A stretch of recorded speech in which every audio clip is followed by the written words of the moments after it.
In this edition of the Red and Blue Political Roundup, Washington is bracing for the delivery of special counsel Robert Mueller's report on the Russia investigation. Sources tell CBS News Mueller will deliver his final report to the Justice Department as early as tomorrow and no later than mid-March. But there are questions over whether the report will be made public. During his confirmation hearings, new Attorney General William Barr would not commit to making the full version of the final report public. And at the White House Wednesday, President Trump said what to release is totally up to Barr.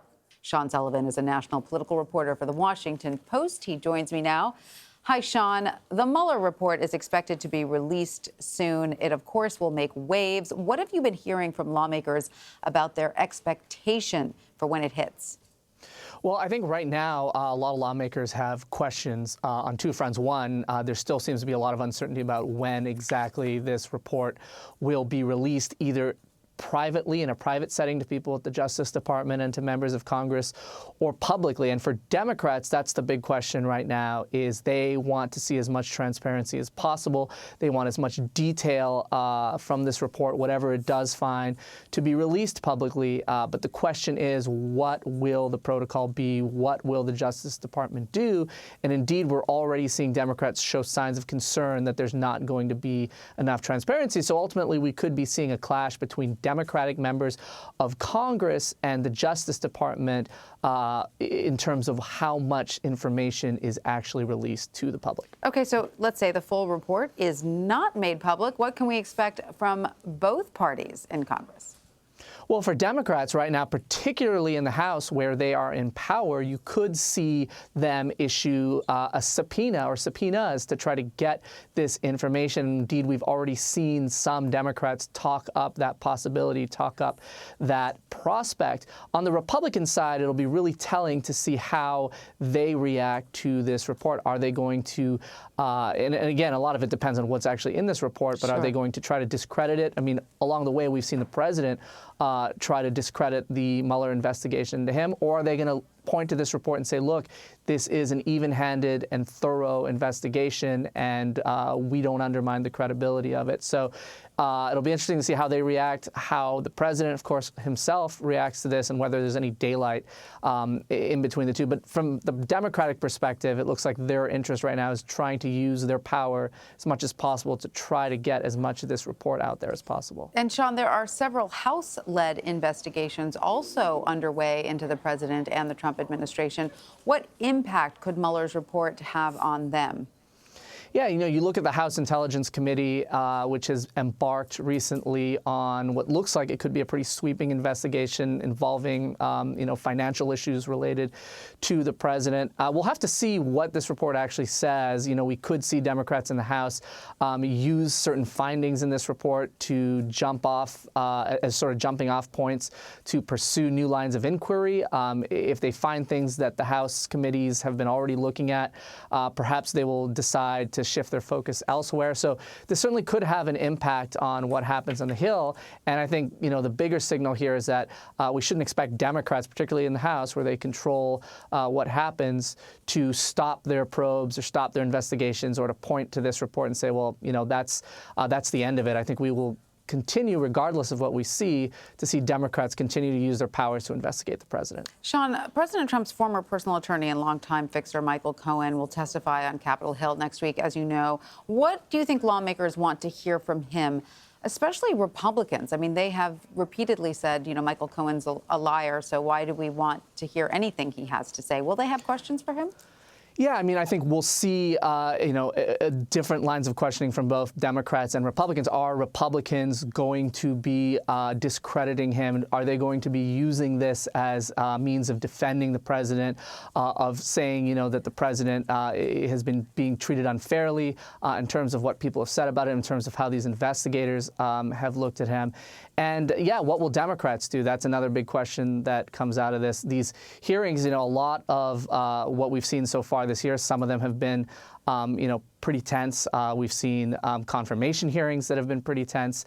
So right now, the atmosphere is pretty charged in terms of a partisan atmosphere, and so we'll see what happens and what comes of this. And again, in terms of transparency, Cohen will testify in an open session before the House Oversight Committee, but in a closed session before the House Intelligence. Why is that, and what are some of the differences in what questions he'll be asked in an open session as opposed to a closed session?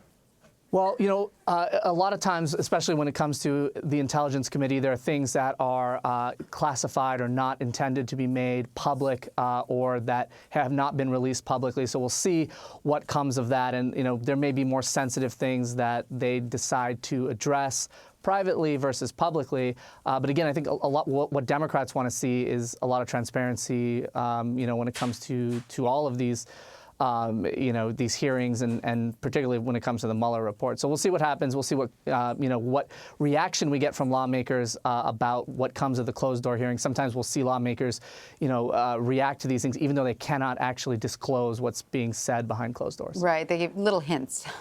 All right. Shifting gears now, House Democrats are preparing a resolution to block President Trump's week-old national emergency declaration. So, Sean, what is the likelihood of that resolution passing in the House or the Senate? And secondly, where do we stand with that emergency declaration? Is the wall underway? Well, in terms of likelihood of passing the House, it's very likely it'll pass the House because Democrats control the House. They have pushed back very, very vigorously against the president's decision to declare a national emergency. The question is what happens when it comes to the Senate. Now, given the rules of Congress, Mitch McConnell, the majority leader, is not going to be able to stop this thing from coming to the Senate floor. And we know that in addition to the Democrats who have voiced concerns about this, some Republicans have also voiced concerns about this. So it's very possible that you see a situation where this measure passes the House and also passes the Senate. Sure. I mean, Republicans are probably not happy to see this become an easy thing for the office of the presidency once there's a Democratic president in the White House, right?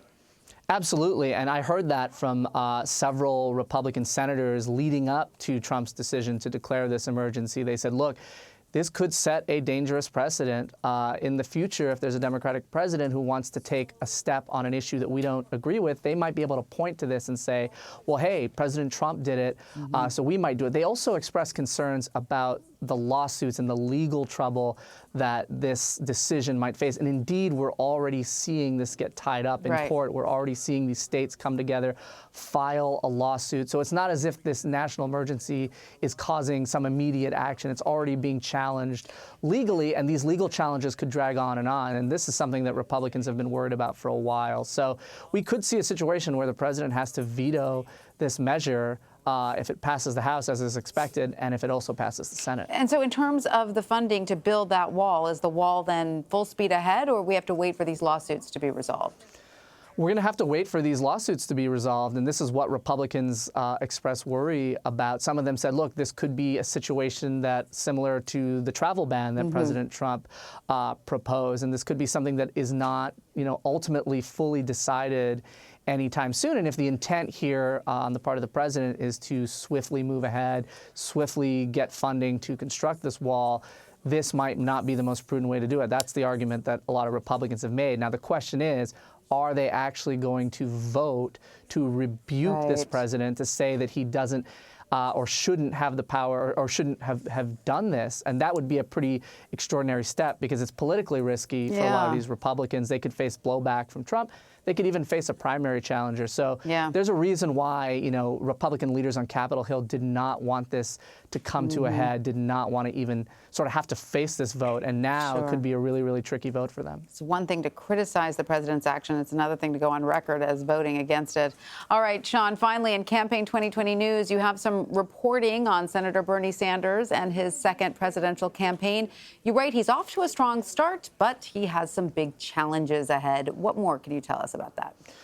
Well, he is off to a strong start, and I think this has surprised some close observers. He raised a lot of money in his first 24 hours as a candidate. His launch video got millions of views, and it went viral. I think a lot of people wondered, if Senator Sanders was going to have the same level of enthusiastic support that he did in 2016, and the early indicators are that some of that is still there. But there's a big difference. We're not in 2016 anymore. This is not just a binary matchup between him and between Hillary Clinton. There are a lot of candidates in this field.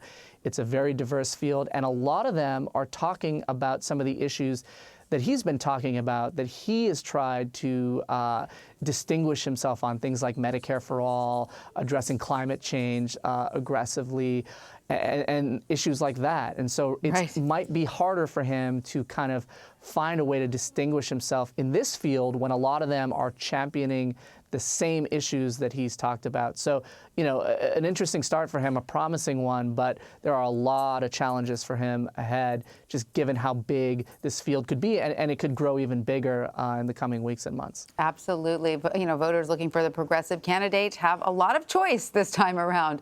All right, Sean Sullivan, thank you so much for your insight. Thanks so much.